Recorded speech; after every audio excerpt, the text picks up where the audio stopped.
Assalamualaikum warahmatullahi wabarakatuh. Alhamdulillah, wassalatu wassalamu ala rasulillah. Alhamdulillahilladzi ja'ala ramadhana syahra siyama lil mu'minin. Asyhadu an la ilaha illallah wa asyhadu anna muhammadar rasulullah shadiqul wa'dil amin. Amma ba'du. Para pemirsa yang budiman, kaum muslimin muslimat rahimakumullah. Pertama-tama tentu sebagai orang yang beriman, mari senantiasa kita memanjatkan syukur kepada Allah Subhanahu wa taala atas segala nikmat dan karunia-Nya.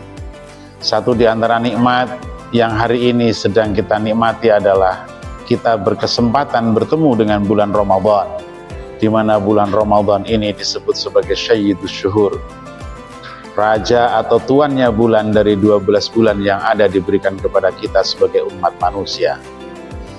Kedua kalinya sholawat dan salam senantiasa tetap berlimpah curahkan kepada baginda Nabi Agung Muhammad Sallallahu Alaihi Wasallam, uswatun hasanah, manusia panutan yang senantiasa kita ikuti jejaknya melalui para guru, para ulama yang kita ikuti, dan mudah-mudahan inilah menjadi cahaya-cahaya penghubung antara kita dengan baginda Nabi Agung Muhammad Sallallahu Alaihi Wasallam.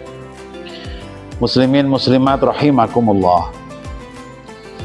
Pada kesempatan kali ini kita sadari bersama bahwa Sayyidus Syuhur atau rajanya para bulan yang ada 12 bulan ini adalah bulan Ramadan, di mana bulan Ramadan ini sudah separuh jalan kita lewati dari tanggal 1 sampai tanggal 15, yang insya Allah pada saatnya sebentar lagi kita akan memperingati suatu peristiwa yang sangat monumental, baik itu dalam sejarah perjuangan risalah baginda Nabi Muhammad Sallallahu Alaihi Wasallam maupun dalam sejarah perjuangan umat Nabi Muhammad Sallallahu Alaihi Wasallam, yaitu apa? Peristiwa nuzulul Quran. Sayyidus Syuhur, sebutan Sayyidus Syuhur bulan Ramadan ini, satu di antara sebabnya adalah Ramadan ini menjadi tempat diturunkannya kitab suci Al-Quran. Sebagaimana Allah berfirman dalam surat Al-Baqarah yang berbunyi, Bismillahirrahmanirrahim. Syahrul Ramadan alladzi unzila fihi Al-Quran hudal linnasi wa bayyinatin minal huda wal furqan. Bulan Ramadan ini menjadi tempat diturunkannya kitab suci Al-Quran yang merupakan petunjuk dan jalan menuju petunjuk. Karena itu, selain rasa syukur kita kepada Allah Subhanahu wa taala bertemu dengan bulan Ramadan, bertemu dengan hari atau waktu di mana momen diturunkannya kitab suci Al-Quran, yaitu 17 Ramadan, tentu makna dan nilai-nilai yang terkandung di dalam ini semua harus mencoba kita gali. Sebagai apa? Sebagai inspirasi ajaran yang telah ditinggalkan oleh baginda Nabi Agung Muhammad Sallallahu Alaihi Wasallam. Semua perintah, semua risalah yang diajarkan oleh baginda Nabi Muhammad Sallallahu Alaihi Wasallam pada hakikatnya adalah bagaimana manusia dalam hidupnya ini mendapatkan ridho Allah Subhanahu wa taala. Karena sejatinya manusia semenjak Adam sampai manusia terakhir semua diberikan kesempatan dan piranti yang sama dalam rangka apa? Dalam rangka menggapai ridho Allah Subhanahu wa taala. Karena kehidupan dunia dan kehidupan akhirat akan menjadi suatu kenikmatan dan keberkahan ketika muaranya, ketika prosesnya, ketika peristiwanya adalah diikuti dengan ridhonya Allah Subhanahu wa taala. Oleh karena itu, saudara-saudaraku semua, shaimin shaimat, muslimin muslimat yang hari ini sedang bertaruh menjalankan ketaatan kepada Allah Subhanahu wa taala. Ridhonya Allah Subhanahu wa taala ini menjadi sesuatu yang betul-betul sangat berharga dan harus terus kita ikhtiarkan. Dalam kapasitas sebagai muslim, apa makna ridho Allah Subhanahu wa ta'ala ini? Ridho terhadap Allah Subhanahu wa ta'ala ini ukurannya jangan Allah yang kita ukur.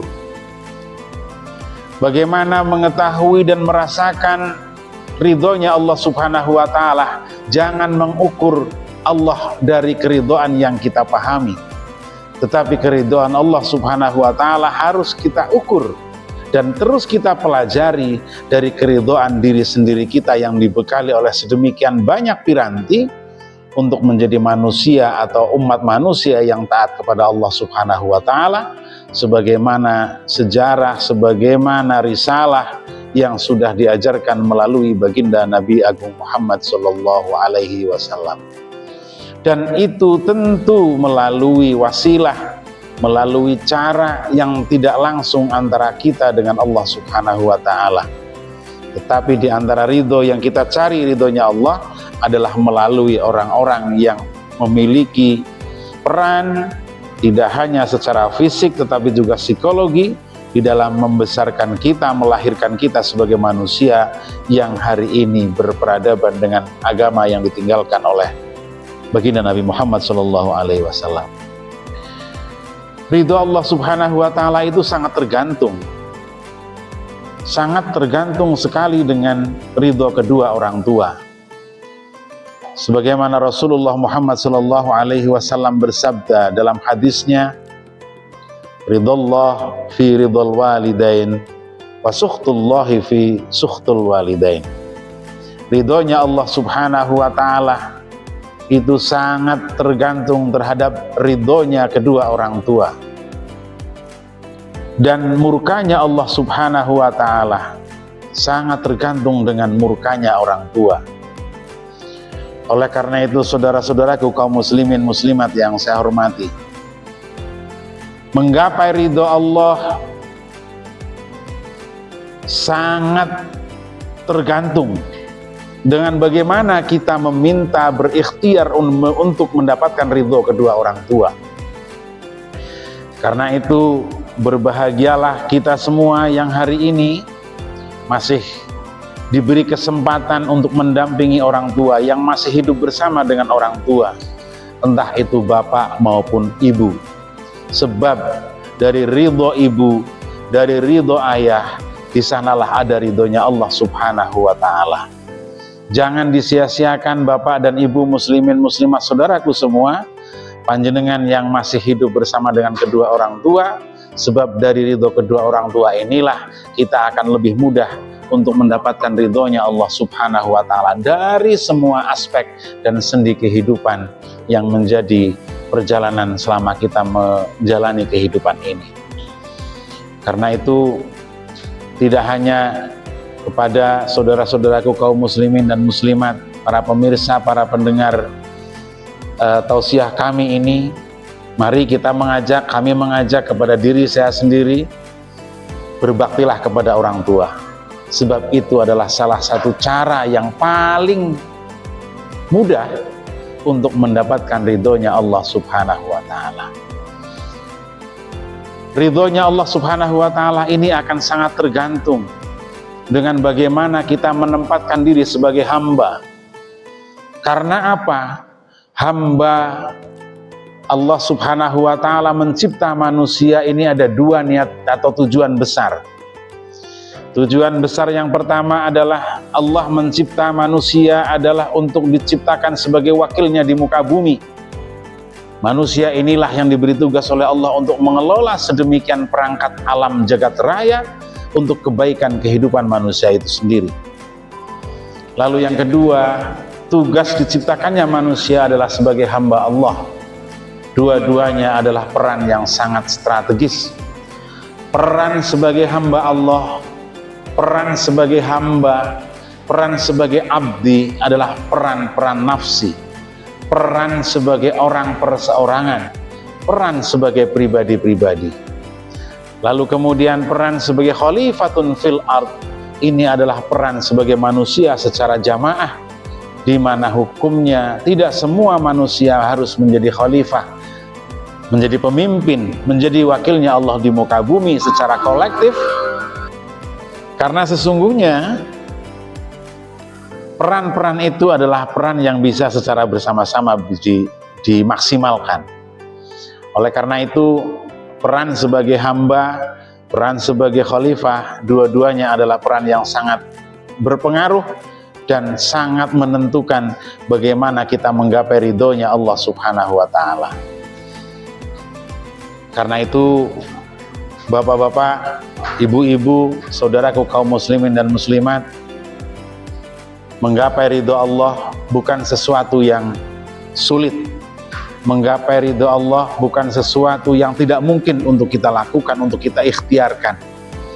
Sebab pintu terdekat untuk mendapatkan ridho Allah adalah mendapatkan ridho orang tua, terutama adalah ridho bapak dan ibu, di samping orang tua yang lain. Sebab orang tua itu secara umum kategorinya ada 3 jenis. Pertama, saya sering sebut sebagai orang tua nasab. Orang tua nasab adalah bapak dan ibu kita yang menjadikan sebab lahirnya kita ke alam jagat raya ini, menjadikan Allah diciptakannya kita di dalam rahim seorang ibu. Lalu yang kedua adalah orang tua sanad. Orang tua sanad ini adalah selain orang tua nasab, adalah orang-orang yang telah membentuk jiwa dan pemikiran serta karakter dan perilaku kita sampai menjadi kita secara pribadi seperti hari ini. Kita menjadi orang yang beriman, kita menjadi tahu Allah, kita menjadi tahu Al-Quran, kita menjadi tahu Rasulullah Muhammad SAW, kita menjadi orang yang punya ilmu pengetahuan. Semua tentu ada guru yang membimbing. Mereka inilah orang-orang yang sering saya sebut sebagai orang tua karena sanad keilmuannya yang diberikan kepada kita. Lalu yang terakhir adalah orang tua kasab. Yang saya maksud dengan orang tua kasab ini adalah orang tua yang harus diikhtiari. Sebab apa? Orang tua kasab ini adalah orang tua yang memberikan pasangan kehidupan dalam kehidupan kita berumah tangga setelah kita dewasa. Sampean yang ibu-ibu, orang tua kasab jenengan adalah mereka dari orang tua suami panjenengan. Sampean yang bapak-bapak, orang tua kasabnya adalah mereka orang tua dari istri-istri panjenengan. Istri panjenengan maupun suami panjenengan adalah manusia-manusia yang panjenengan jadikan sebagai pilihan terbaik, sebagai pendamping hidup. Maka 3 orang tua ini harus menjadi perhatian kita untuk mendapatkan ridho Allah Subhanahu wa Ta'ala maupun ridhonya baginda Rasulullah Sallallahu Alaihi Wasallam. Karena itu saya mengajak dan sebisa mungkin berdoa kepada kita semua atau saudara-saudara semua yang mendengarkan tausiah yang saya sampaikan ini, siapapun orang tua yang ada di sekitar kita, baik yang orang tua nasab, orang tua karena sanad keilmuan, maupun orang tua yang karena kasab, karena dia adalah mertua dari pasangan, mertua kita karena dia adalah orang tua dari pasangan kita. Mari tetap muliakan mereka semulia-mulianya. Jangan pernah sakiti hati dan pikiran mereka. Fa insyaallah ridho Allah akan lebih dekat bisa kita nikmati selagi ridho orang tua terus kita ikhtiarkan. Demikian, semoga bermanfaat dan selamat menjemput kebesaran hari nuzulul Quran. Wallahul muwaffiq ila aqwamit thoriq. Wassalamualaikum warahmatullahi wabarakatuh.